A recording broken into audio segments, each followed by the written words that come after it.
So to officially start, welcome. I'm so glad you're here. My name is Eileen Levinson. I am the founder and executive creative director of haggadah.com and custom and craft Jewish rituals. And Rebecca, would you like to introduce yourself?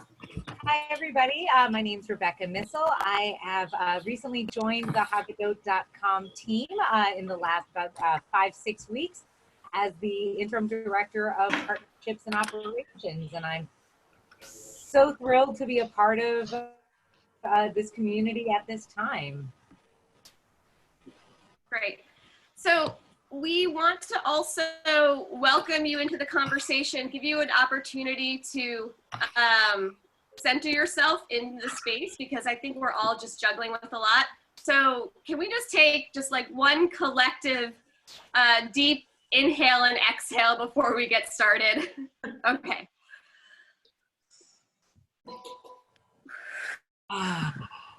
Good. Okay. Yeah. Excellent. Okay. So we have about 20 minutes of presentation that we're going to share, and then we want to leave a lot of time for questions and just brainstorming together.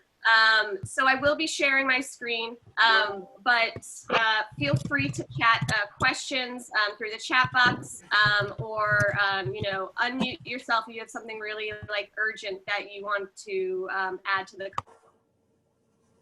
conversation. Okay.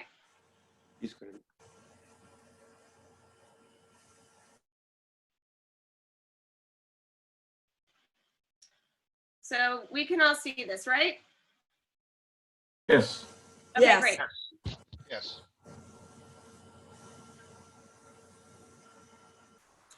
So haggadah.com, just to give you a little bit of background about us, I hope that you've been to our website, but if you haven't, we invite every Jew, regardless of their background, to find a place for themselves in the Passover story, so they can create more meaningful, more personal, and more connected seders.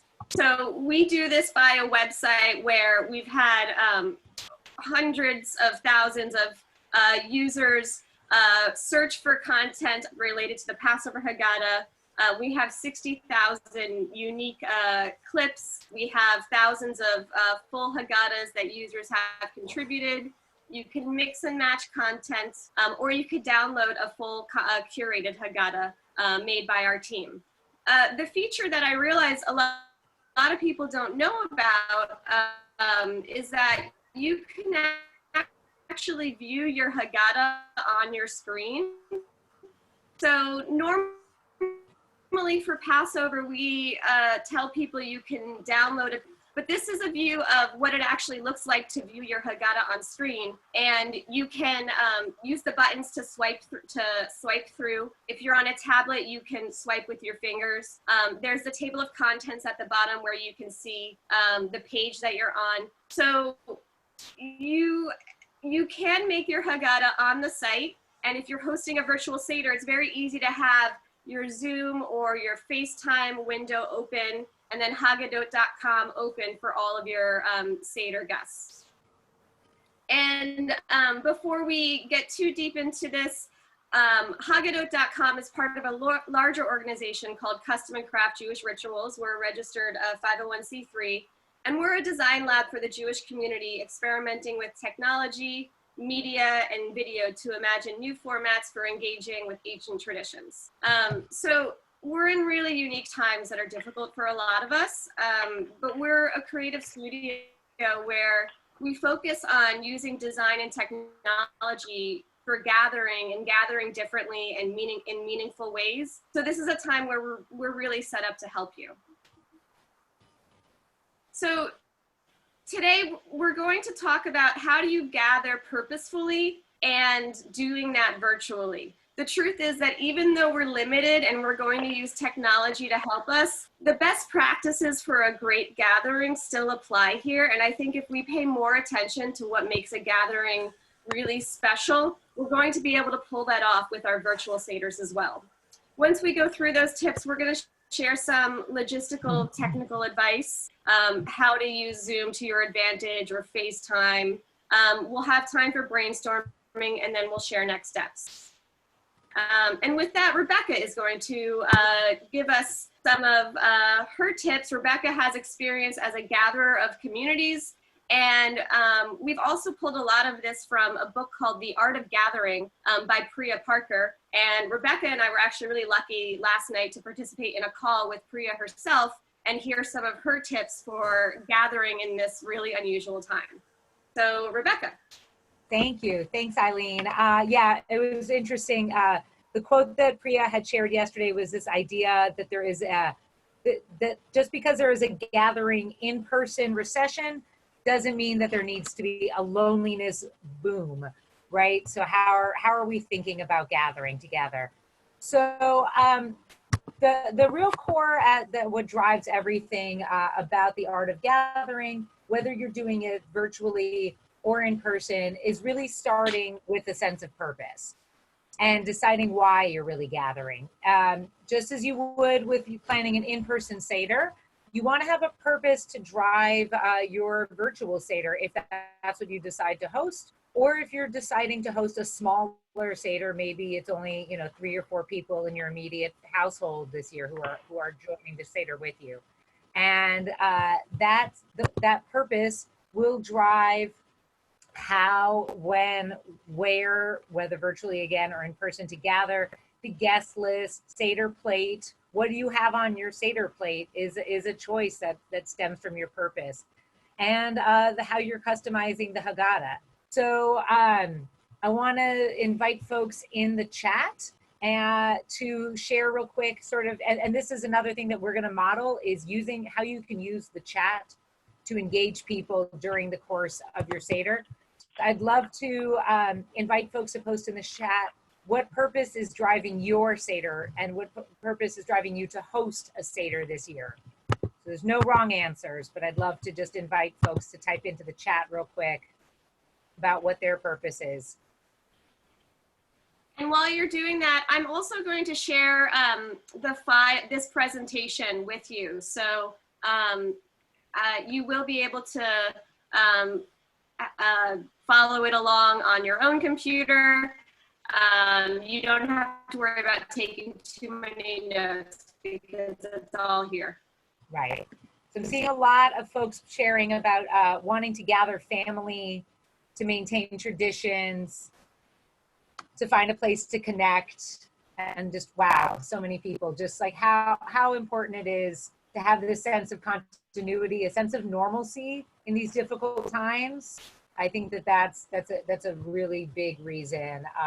So again, as you're thinking about whether it's this connecting to a timeless ritual, to feel abnormal, to feel normal in abnormal times, sorry, whatever that is, that purpose, that connection is what makes is what can help you really make every other decision. So maybe that drives the readings that you're going to use. Maybe that drives the format, the how of how you're going to have your seder. Thank you, everybody. Wow. So the second sort of principle about gathering is to be a host, right? And that's what we're doing right now. As a host, you wield tremendous authority. And I know that sometimes that idea of authority can feel uncomfortable or awkward, but it's a really big gift that you as a host are giving to the people at your seder, that you're setting everybody else at ease, and you're setting ground rules and a mood for the duration of your gathering. That may mean, in this case, if you're, we switched to this screen share view, but at the beginning, if you saw, we had a gallery view where everyone could see everybody else's faces. And that was a really powerful way of making everybody feel witnessed. You can also assign roles to each guest. I know at the seders where I grew up, we would go around a table and read and alternate readings. If you're not in person this year, it may mean that as a host, part of your job is saying, okay, now Ellen, now Lawrence, now Abigail, and invite, and you may need to name that specifically, that person to take that role on. You also, as a host, you're making everybody feel cared for. And then that means being able to see everybody's faces, testing your mic, checking your lighting, making sure that you're close at a good angle. Is the cat in the view or not? Sometimes, depending on your seder, you may want to have the cat in the view, right? Like that may be part of what this year is all about. And it's that personal touch, especially when we're all gathered from all over the country and the world at our seders this year, that may be something that you want to consider. And I think that there's something really special, regardless of how your seder is coming together. This is it's a special time and place that, you know, we took a breath together at the beginning of this Zoom call, because this is a special group, right? This is the only time that we have 94 participants, so if people got booted off, maybe they can come back on now.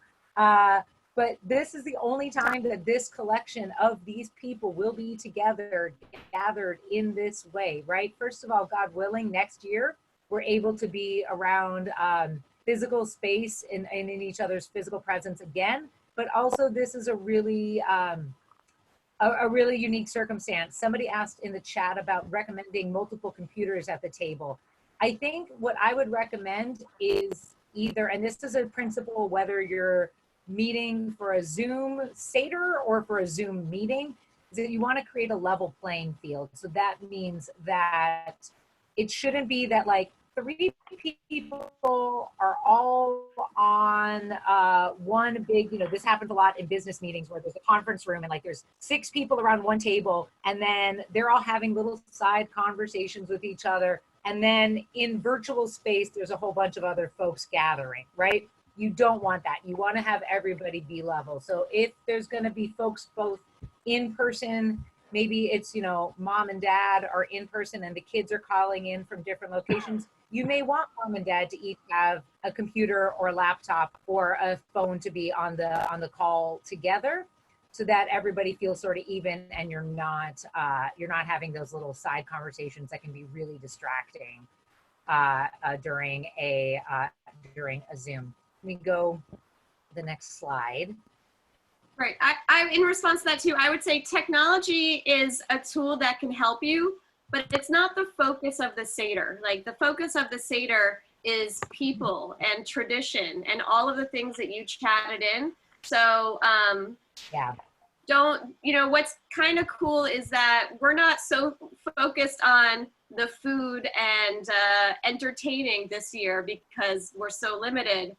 But don't put your anxiety into the technology instead. You know, it's all about the people and the conversation. I may still make matzo balls. I'm not gonna lie though. Like That's that fine. said, can't not have my matzo balls. And that may be, and that's another thing too, that you may decide that there is, maybe you're not making a full 4-course meal like you might have during a traditional seder, but maybe there's that one special food. You know, it's just not Passover without, and maybe that's your haroset or your matzo balls or chicken or a veggie dish, and whatever that is. Okay, I'm going to go on to our third area. Great. So the next area that we want to sort of touch on is this idea of going deep and inviting vulnerability. You know, gatherings, what makes them also really special is that we get to sort of let our hair down, that we get to sort of have a level of comfort with each other that we may not otherwise have. That's you know, one of the real human reasons for gathering. And there's a lot of different ways where we might do that. One example that this comes actually from Priya Parker's book is this idea of the 15 toasts. And in the book she talks about, it kind of becomes a bit of a competition that everybody has to make a toast to a specific topic. So that could be, in the book they talk about the good life, but maybe it's in this instance, it's about togetherness or getting through challenging times or being ourselves and being vulnerable. Again, in a Passover Seder where there's already 4 glasses of wine, you may not want to drink 15 additional times. So maybe that toast is with water, or with juice or something else. You can feel free to be flexible with that. But it's the idea of everybody gets a chance to sort of say something spontaneous, and that is a little bit more personal and a little bit deeper. You may also want to invite people, because they'll be at disparate locations, that they may want to bring a personal object of meaning or share a story. There's some that are, I have my mug. This is my Campbell soup mug. Maybe you want to bring a mug. Maybe it's you want to bring something that's a Jewish object because it is a seder. And that you may want to give that option to folks as a way, again, of bringing themselves into the space, especially when it is a non-physical space as much. There's this idea also of, particularly in these times where we're upset. Oh, that was great. Somebody suggested bringing something that represents freedom, or having somebody wear something. Wow, these are just beautiful. I hope folks are getting a chance to scroll through the chat during this conversation. These are some really wonderful, lovely suggestions. Thank you, everyone. The idea that we have bodies, right? Like, Eileen, yeah. Oh, I was just going to add to that. Objects can also be a great way, because we actually have a downloadable activity on haggadah.com called the Alternative Seder Plate. And so you can download like a printout and print out a paper Seder plate. And then there are instructions,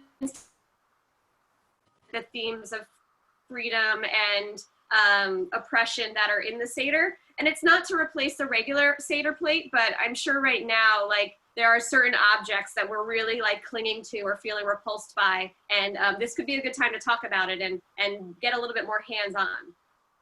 Yeah, I love that. Thank you.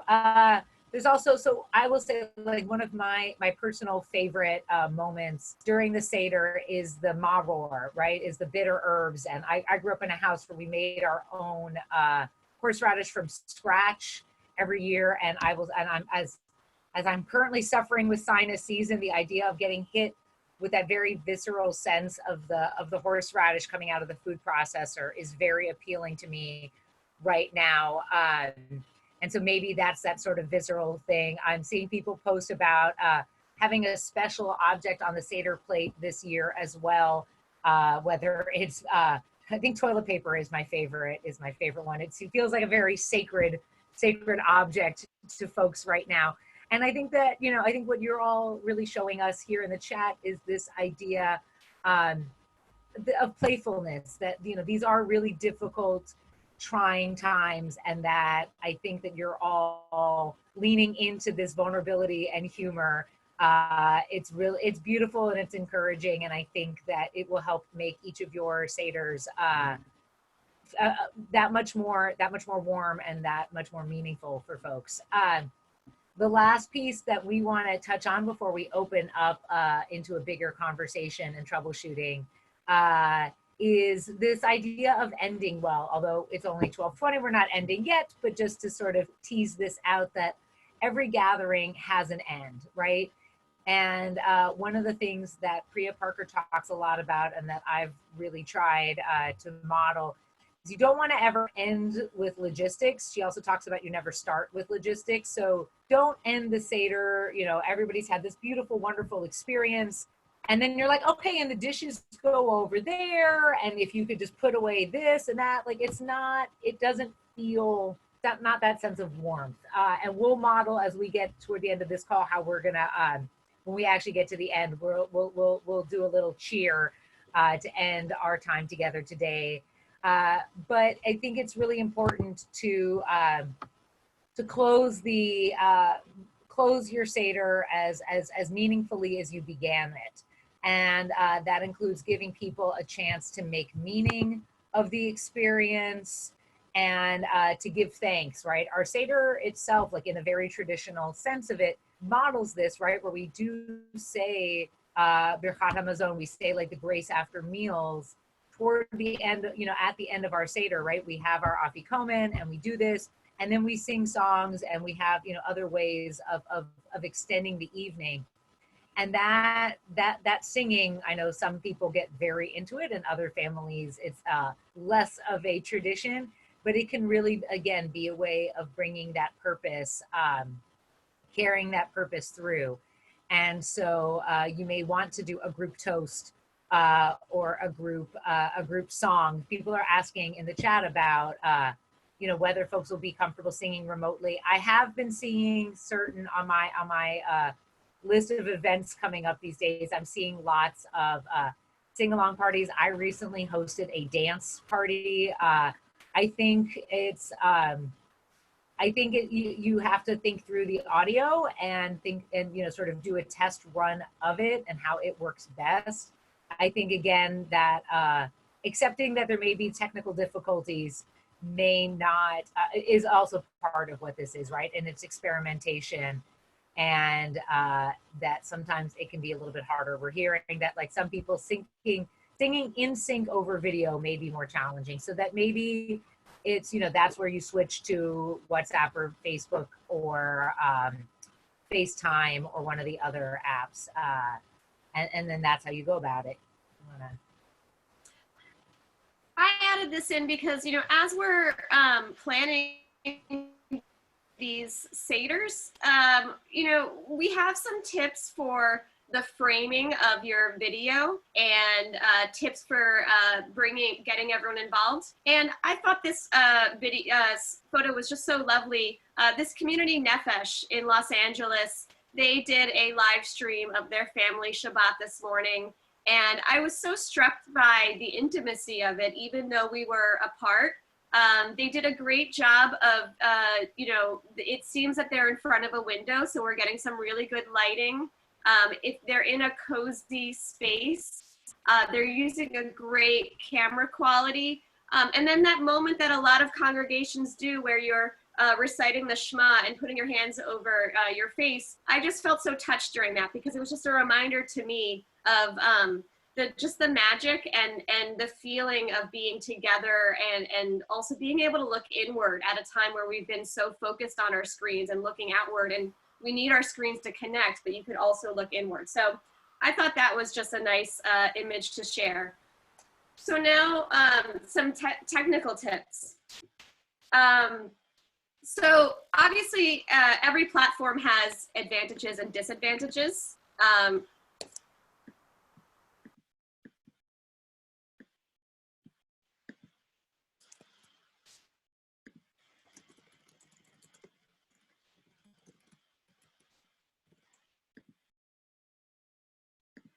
Rebecca, can you hear me?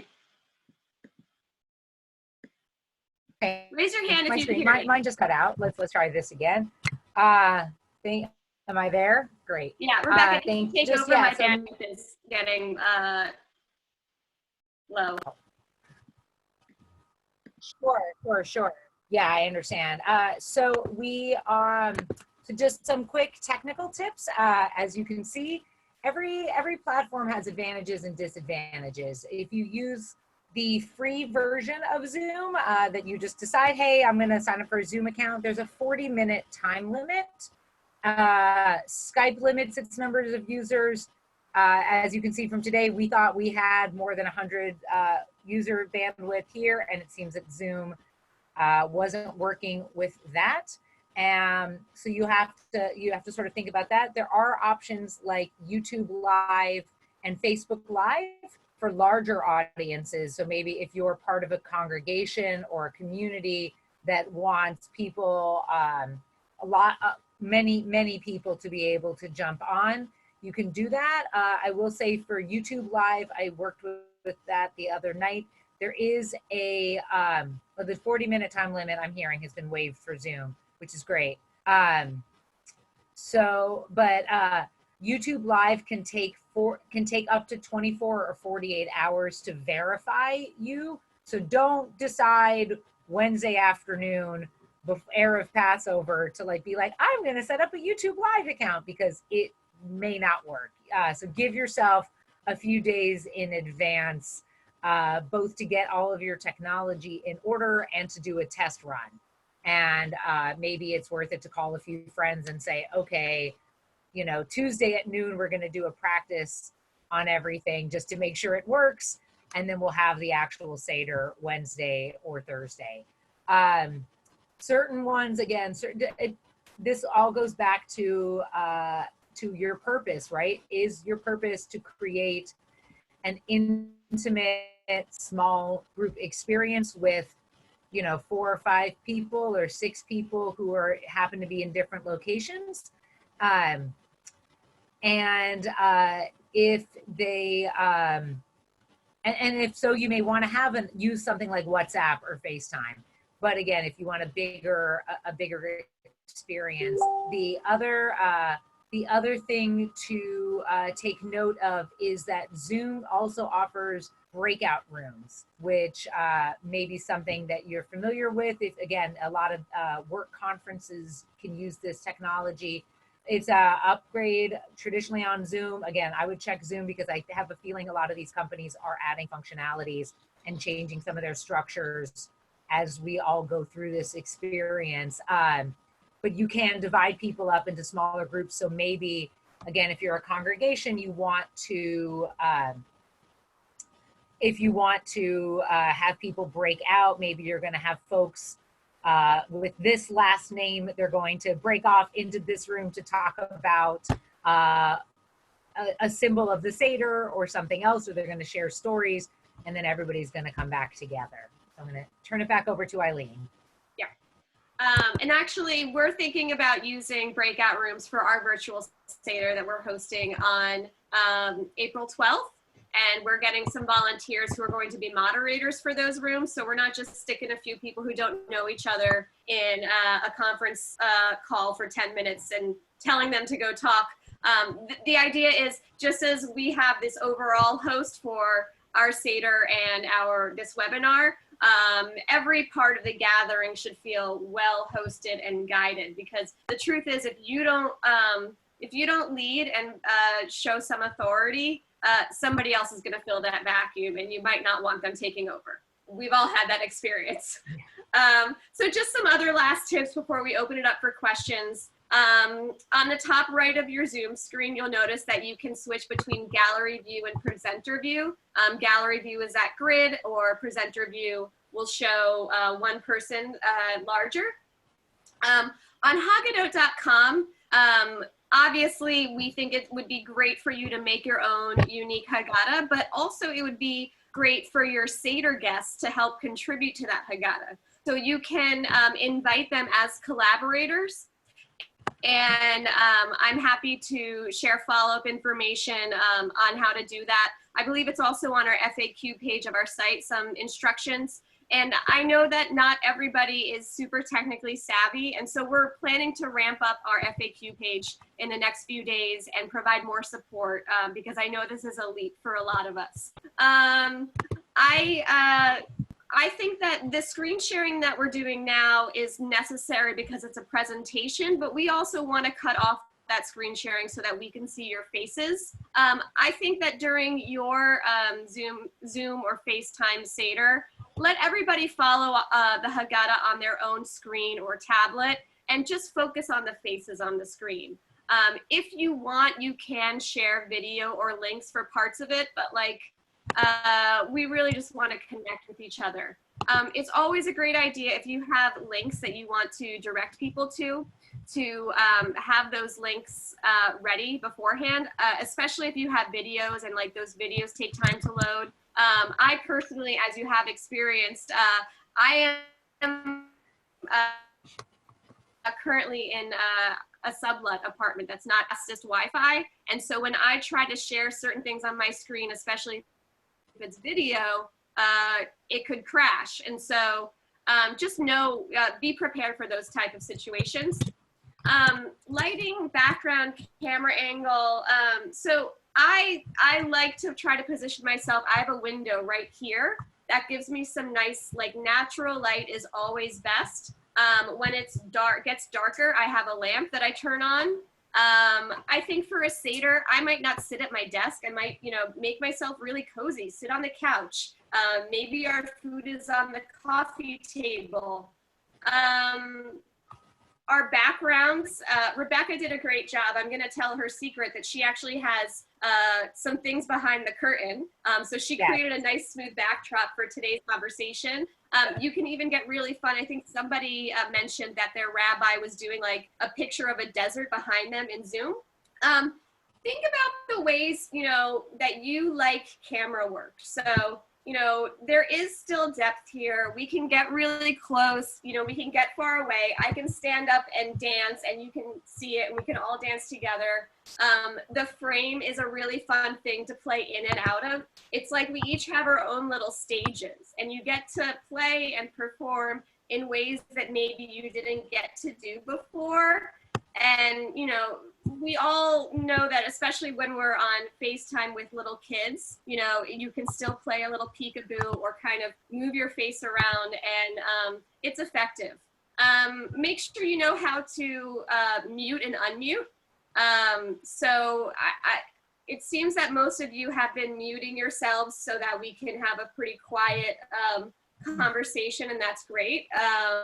You can also, as the host, mute everybody so that they don't do that. But all of these are tools that you can work to your advantage. And with that, now we're going to stop the screen share so we can just focus on our faces and questions.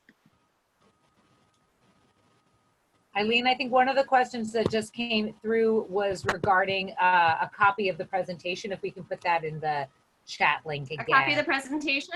Yes. Yes, I can do that.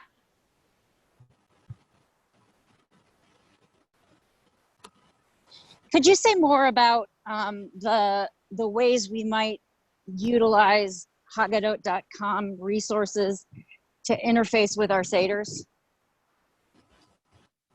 Sure. Eileen, do you want to answer that? So, yeah, so I think, you know, going back to Rebecca's first point, every seder is going to have a purpose. There's a reason that you want to get together to do Passover.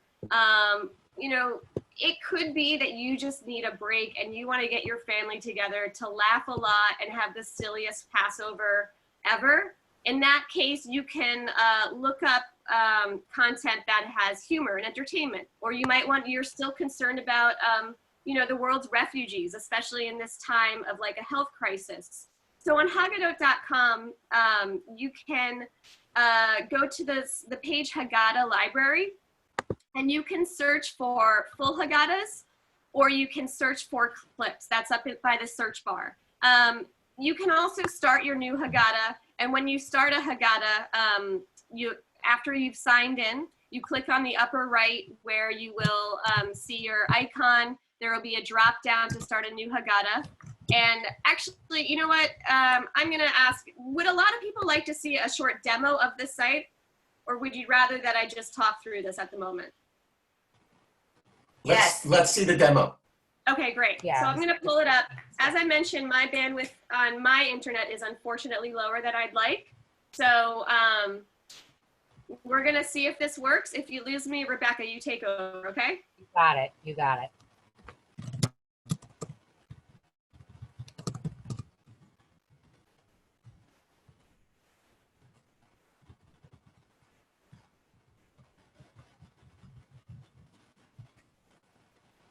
Okay, so we have, here's the home page. The most useful page is that Haggadah library. That's where you can get a sense of all the content that's on the site. So we have compilations. So we have thousands and thousands of unique pieces of content that people have contributed. We call it clips. A clip is basically any article or any piece of video or artwork that people can mix and match into a haggadah. We've broken that haggadah down into all the sections, so you can basically interchange anything. And then we feature compilations that's the best content out of what we've seen on the site. Obviously, there's more than what we've featured, but we try to give you the best. And so up here, you can search by the clips or by the haggadah. And then you can filter by section. So for all of the sections of the seder, and we've got an English description of what it is too, because not everybody knows what, you know, yachatz is.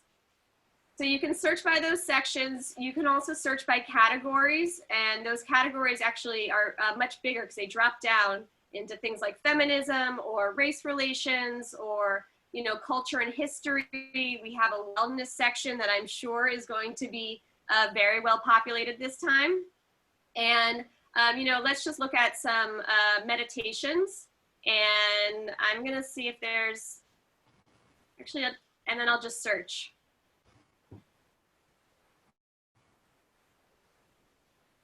Okay, so we've got 77. You can see that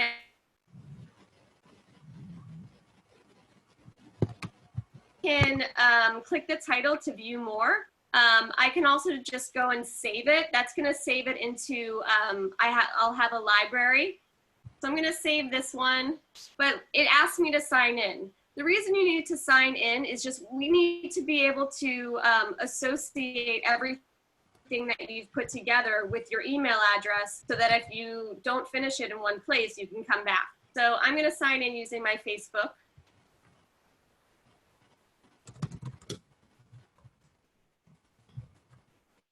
And wait, can I ask a question? Can I ask a Yeah. question about the signing in? So what if you're trying to collaborate with different people adding to the same haggadah? Can you create an independent account with a dummy email, or how does that work? The best thing is that everybody creates their own account because that's going to give you the most flexibility. So let's say you can start a haggadah. So I'm going to start a new haggadah right here. I've clicked on my profile. This is my library, and you can see I've got haggadahs that I've made it in the past, haggadahs that I've saved. I've got clips that I've created. Anything that I've saved or put a star by is over here. So I'm ready to start a new haggadah. I'm just going to go over here and select that from the right. I'm going to say it's, you know, the COVID-19 haggadah parody. And I'm going to start with, I'm going to keep it blank. But if you select liberal or traditional, that's a full ready to go haggadah with all of the basics in there. The liberal is based off of the text by Jewish Boston. It tends to be like more like reform or like conservative light. We also have traditional with all the Hebrew in there. And we're about to add a secular humanist template as well. If you public means that you're open to sharing it with your community. Private means that you're just going to share it with your collaborators. And, you know, here's a description. And okay, so I've created my haggadah.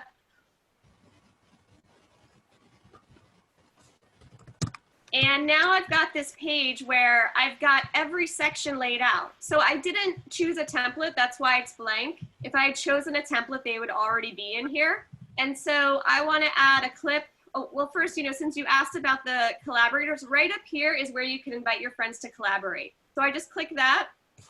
And I'll put in their email. So I'll say Rebecca. Yay.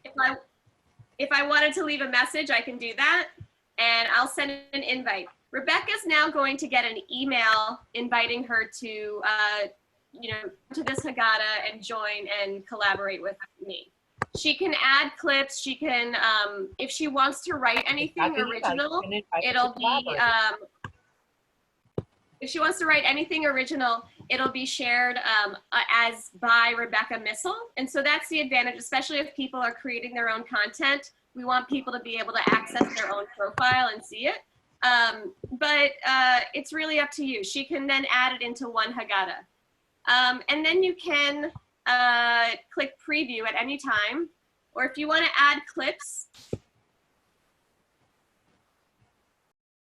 you get options here. And actually, here's that alternative seder plate that I mentioned from a few years ago. So I'm going to select it. And if I wanted to view it in full size, I could, but I'm just going to add it right here. And now here it is, right in my table of contents. As you start to add a lot of clips, you can go through the table of contents here, and it'll take you right down to different sections.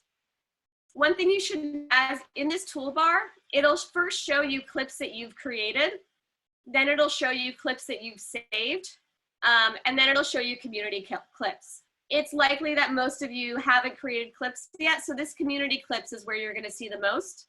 And you can just keep scrolling through and you'll see our favorite clips.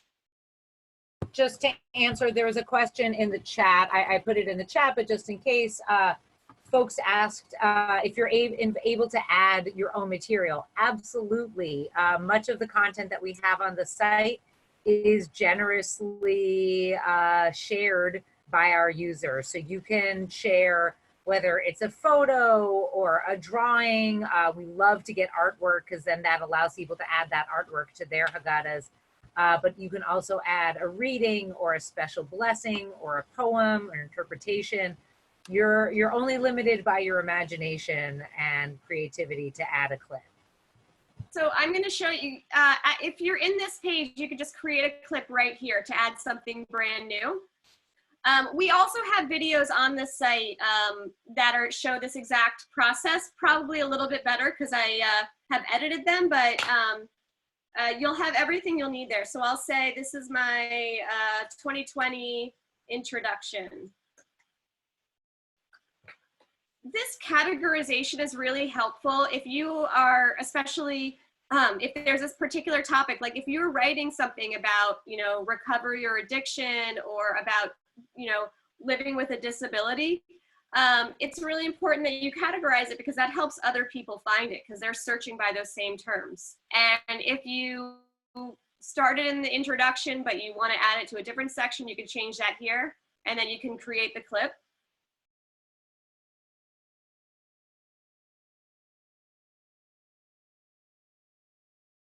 And then in this spot, you'll see there's a WYSIWYG editor. You can add text.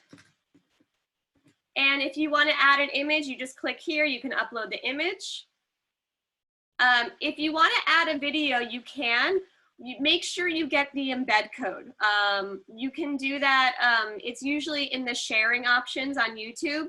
And there's some more information on our site. But if you just put the URL for the video, that's all we're going to see. We actually need that embed code for the video to play in the frame. But as I showed that interactive haggadah in the beginning, you can actually put a video inside your haggadah, and if you're using your haggadah online during the seder, you can get that video to play. So I'm going to stop that share. Can I ask a question, yes. a follow-up to the, so I'm the one who asked, like, how does the haggadah.com interface? One of the things I'm wondering about is, is there a way to envision using a combination of on-screen and printed out versions of the haggadah that you create? Yeah, I think so. What are the options there? So let's think about this. So if you wanted everybody to have some printed things in their hands and also have the haggadah on screen, is that what you're asking? More like, I think that I might have a number of people attending who all have different capacities and different tools at their disposal. And I'm wondering the extent to which a combination would be possible, or whether you recommend doing one or the other, but not both. Sort of, what are the different issues there? Okay, so I think you can have everybody use the same haggadah, and some people can be using it online, and some people can print it out. The one thing that I would be aware of is that we have a few different formats for printing. So we have this, it can be printed portrait size, like, you know, it's like an 8.5 by 11 sheet of paper that, you know, is going up this way. That's better because you can do larger print.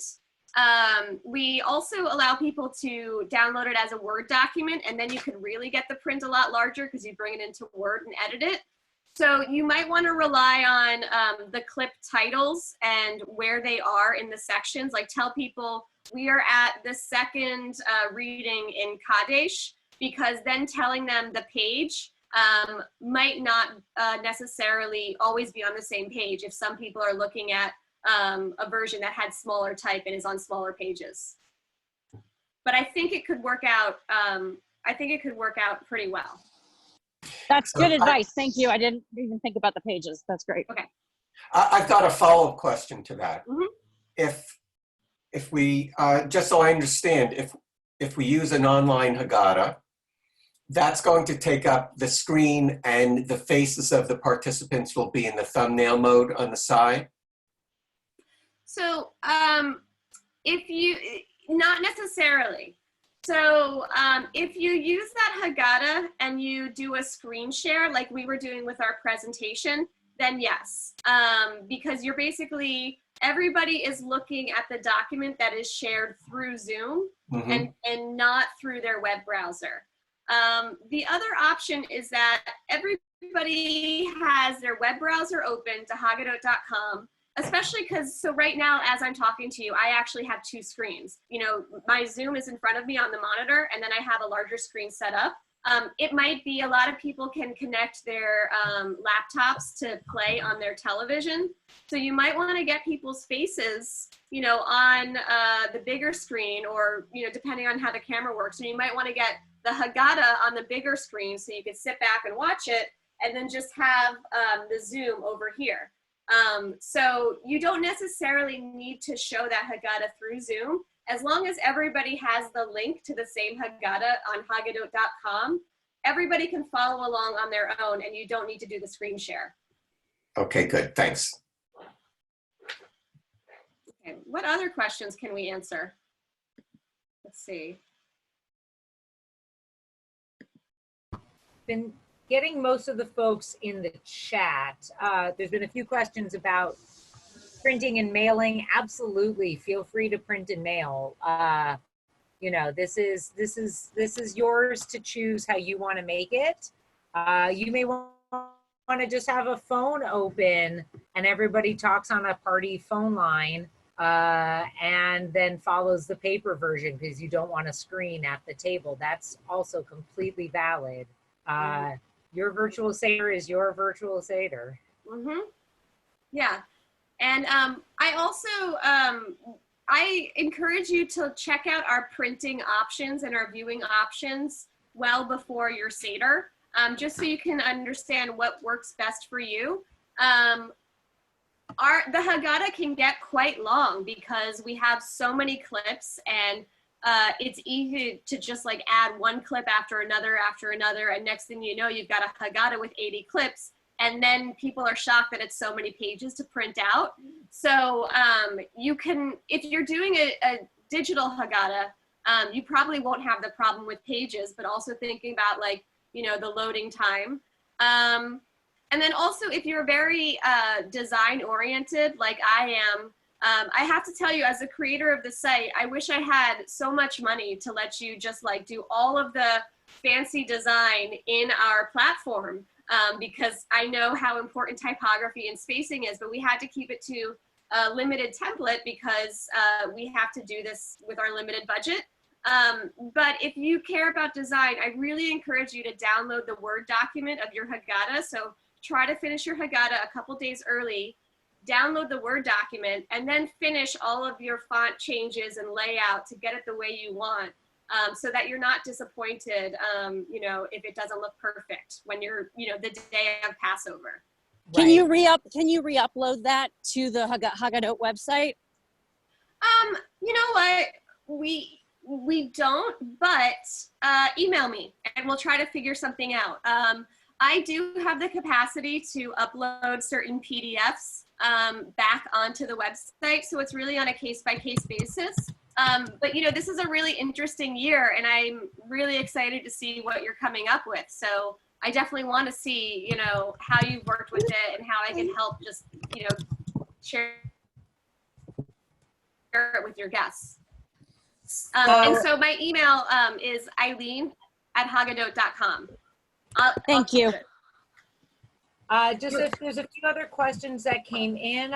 There was one around, I'll answer the easy one first. There's one about mealtime and what to do during mealtime.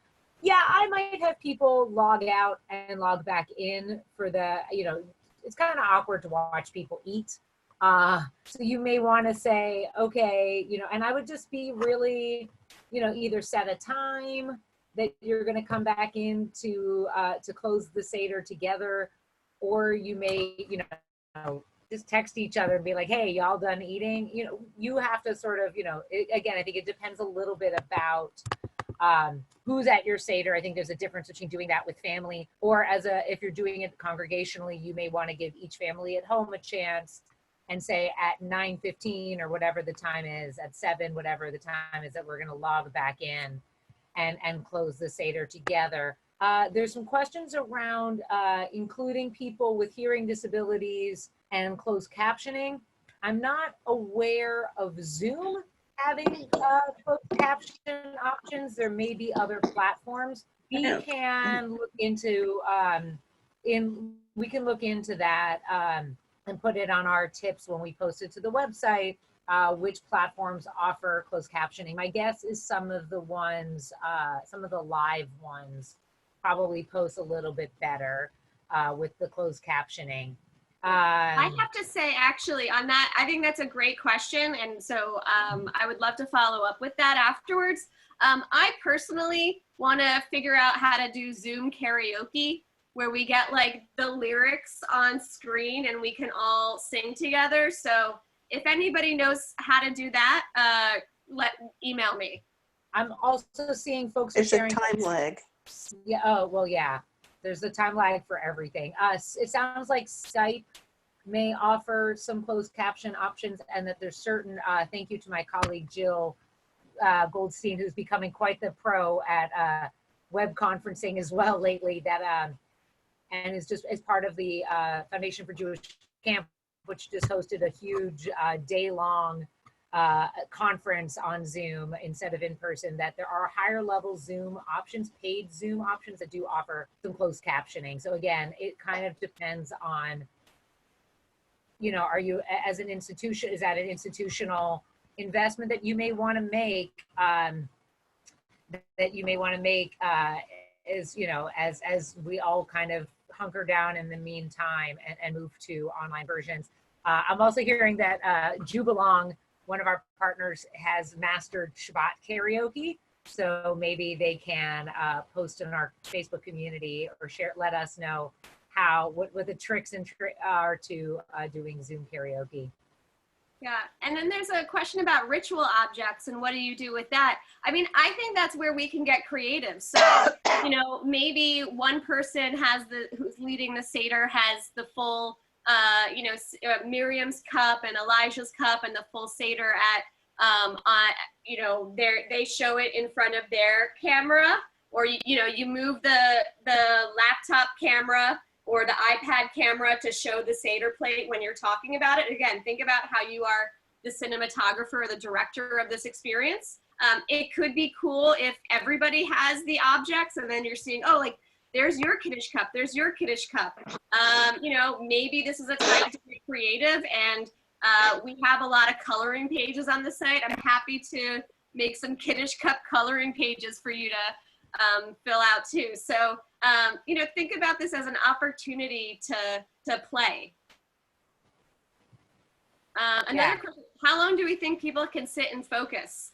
I think we limited this call to an hour. I think 60 to 90 minutes is max. Yeah. I think that if you can do your Seder, do a break, give some people a reason to come back and finish it with the afikomen. Maybe you even bang on, a pot or something to get everybody paying attention. I think if you take breaks, you can still have your Seder last an evening, but I wouldn't have anybody sit for more than 60 minutes at a time in front of the computer. Or include physical breaks, get up and include the dance party. Do some, something that puts you back in your body instead of just in front of the screen. There's a wonderful custom. I've been to several Seders from Iranian Jewish families, that there is a custom in a lot of families, and maybe you've experienced this, where they take scallions and they hit each other with the scallions, because Passover is both fundamentally a springtime holiday, and because it symbolizes the Egyptian taskmasters hitting each other, and this is a scallion is a lighter touch. And so I would encourage folks, maybe that's always been welcome for me as a nice sort of seventh inning stretch during the seder, and so maybe, and they do it during Dayenu while people are singing. So maybe that's just like a moment where you invite in a little chaos and physical activity, and everybody gets up and hits each other and runs around for 5, and you just take a 5-minute break to do that. So we are scheduled to end at 5. Well, sorry, I'm different time zone. We're scheduled to end at 1 o'clock. We are going to have more conversations about this over the next couple weeks. We plan to make ourselves available again over Zoom and definitely by email. So, and feel free to ask us your questions or in the meantime over email. So we'll finish with some logistics, and then we are going to close as a group together. So let me share my screen again.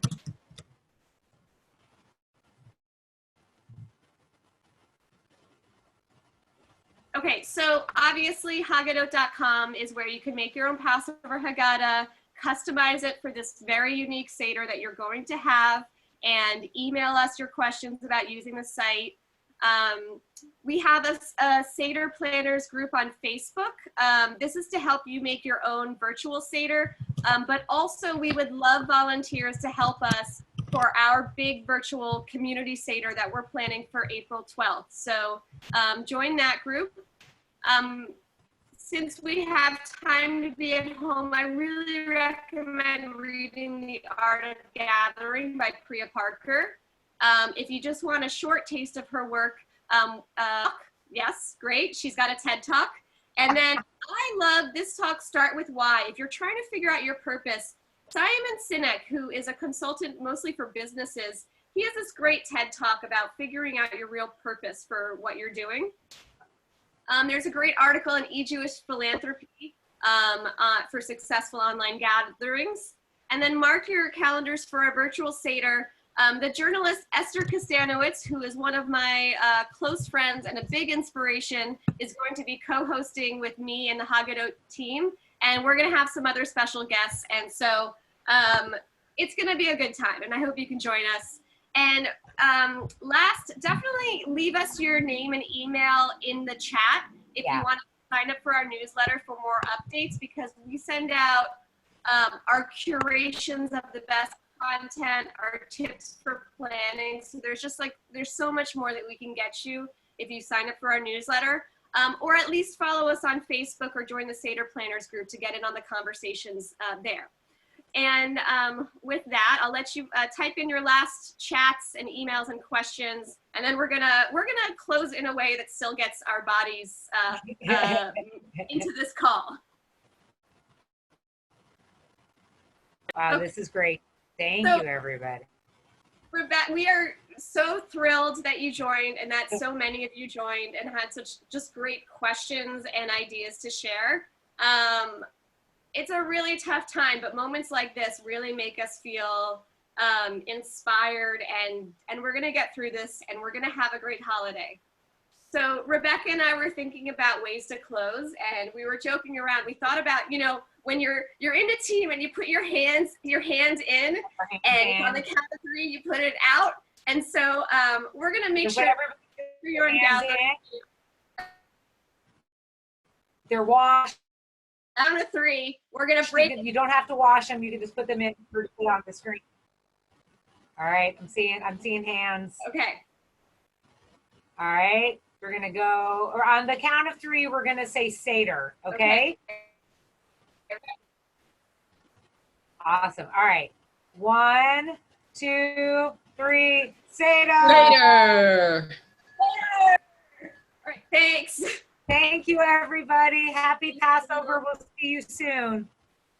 Bye. Bye. Thank you. That was great, Eileen. Thanks. Thank you. Everybody stay safe. Great ideas. Thank you so much. Thank you. Thank you. I'll just wave bye to everybody. Thank you. Thank you.